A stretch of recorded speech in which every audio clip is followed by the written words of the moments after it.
Hello, my name is Kelly Stair. I'm the author of VoiceThread for Digital Education, which is available at Amazon, Barnes& & Noble, and other ebook retailers. Other resources of mine can be found at www.angrybunnypublishing.com, and you can email me directly at kellystair2013@gmail.com.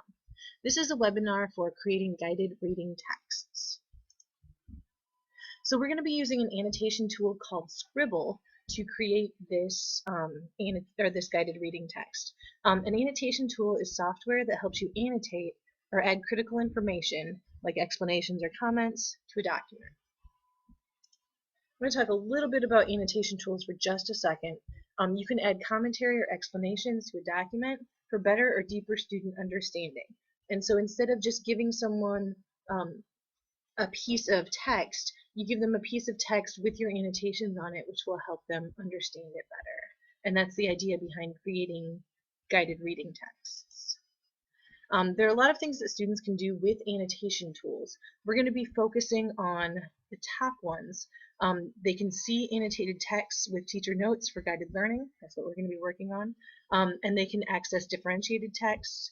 And here's the big one. They can read texts that are far above their reading level because they have guidance right built into the text. Okay? So here's guided reading.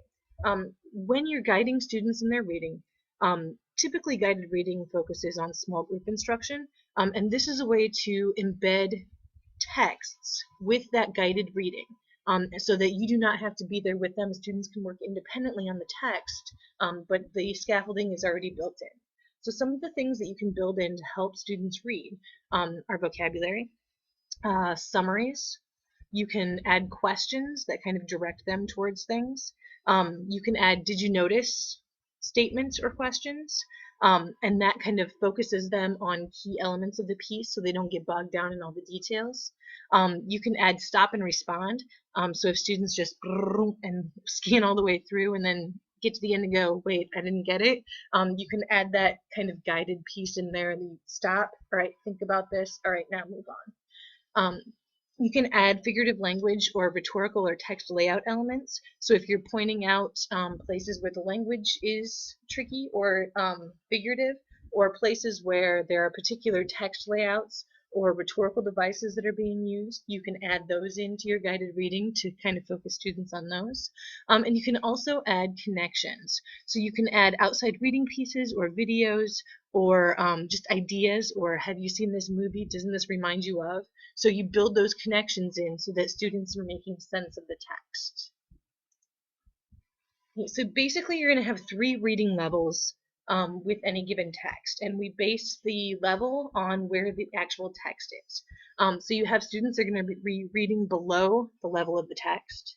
You're going to have students that are reading at the level of the text, and then students that are above the level of the text. If you have students that are below text level, your guided reading will add vocabulary definitions, summaries, big idea support, and ways that they can organize their thinking and start building that scaffolding. If you are having students read and they are at text level, so they should be able to read the text on their own, then the support that you're giving them, you want to have guided questions that help them elicit big ideas. You want specific categorizing or synthesizing questions to kind of push their skills because they're reading at level, in addition to evaluating for bias, which is a great thing to have students look at when they're reading at text level. So basically, if students are reading at text level, you're pushing the skills at that level. And then if students are reading above text level, the idea is to push them even further and expand their knowledge. So you want general guiding questions that promote self-organizing of information. So you want students to start thinking about what's the best way for me to make sense of this information. And then you also want to add in some divergent thinking connections so that students that are reading above text level are actually thinking about other things and bringing in that other information. So here are 3 examples of the Scarlet Letter, Chapter 1.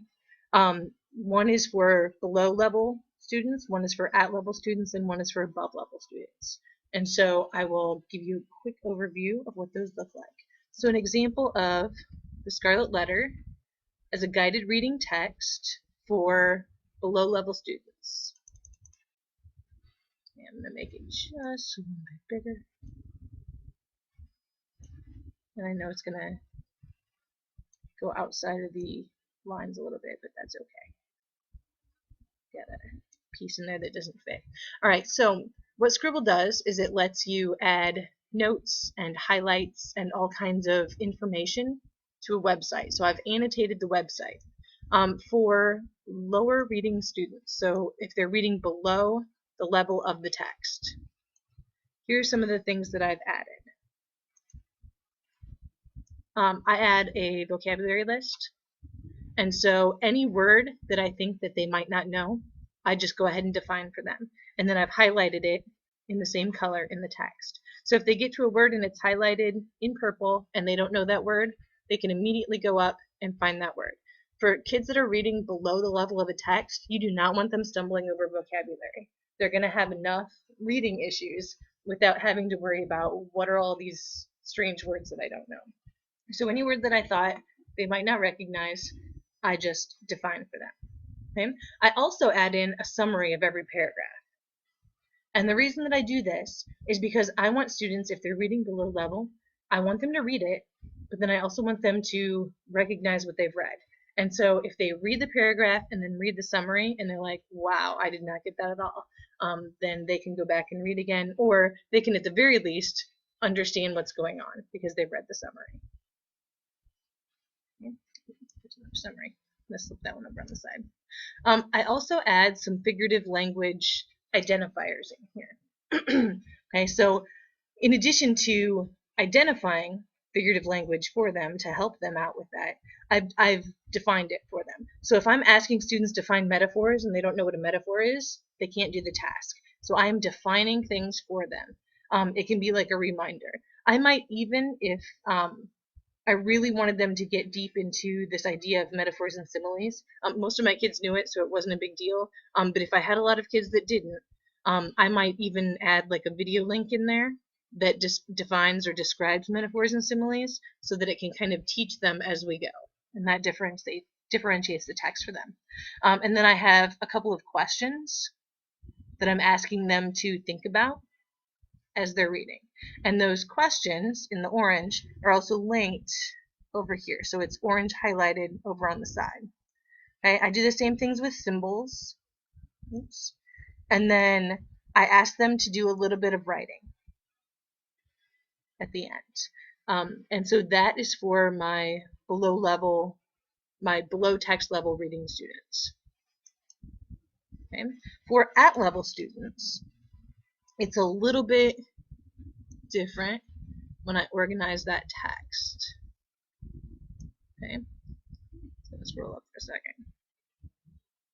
There we go. All right, so and you can see I used a different original text for this one. I start off with my central question. Okay, and this is the question that we are thinking about the whole time. So I start with that, and then I ask a question of them. And so as they're reading, this gives them a reading focus. I've defined some vocabulary words. You can notice the list isn't quite as long.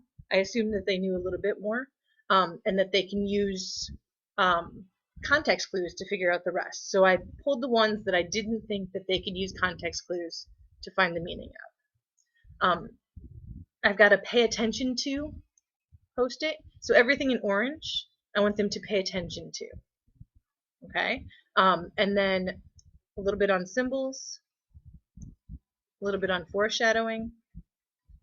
Okay, so you can see that there's no summary in this one. I'm assuming that students are reading at text level, and while a little bit of vocabulary help is good, I don't give them all of it. I make them figure out some of the words. And then a focus for the reading, a pay attention to, and some figurative language issues. And as I go over those, you can see that they highlight in the text. And the last one for my above reading level students. For students that are reading above reading level, not only do I have less support built in but I try to push them outside. Okay, so instead of defining juxtaposition for them, I simply ask, what is the juxtaposition and what is the effect on the reader? I've got the essential question because that's always a good reminder, and it gives you a focus or a thematic focus for your reading. And then I give them kind of a little prompt here. I said, find evidence from this chapter that the author values one over the other. So the essential question is, how do we balance the social good with personal freedom? And then I ask them to look at the text and figure out what the author values. And then I say, consider word choice and symbols. Okay? So I've got them pushing out a little bit and exploring a little bit more and using a little bit more of their critical thinking skills with respect to this text, because I assume that they're reading this easily. And then I've got this juxtaposition question. Okay? And instead of giving vocabulary words, I've just highlighted the vocabulary words that I think they might not know. And so if you're looking through here and you come across one of these words and you don't know it, you can try to figure it out from the text. You can open up dictionary.com and look it up. But these are keywords that if you don't know it, you might not get that piece of the text. And you might not completely understand what's going on. And so I've highlighted the words. The students make their own judgment call over whether they need that word or not. And so this is a more advanced way to do guided reading. So as you can see, whether your students are below text level, at text level, or above text level, you can create guided reading texts so that your students can access the information that you need them to access. Whether you give them a lot of support or whether you push them to explore new ways of looking at things depends on where the student is reading.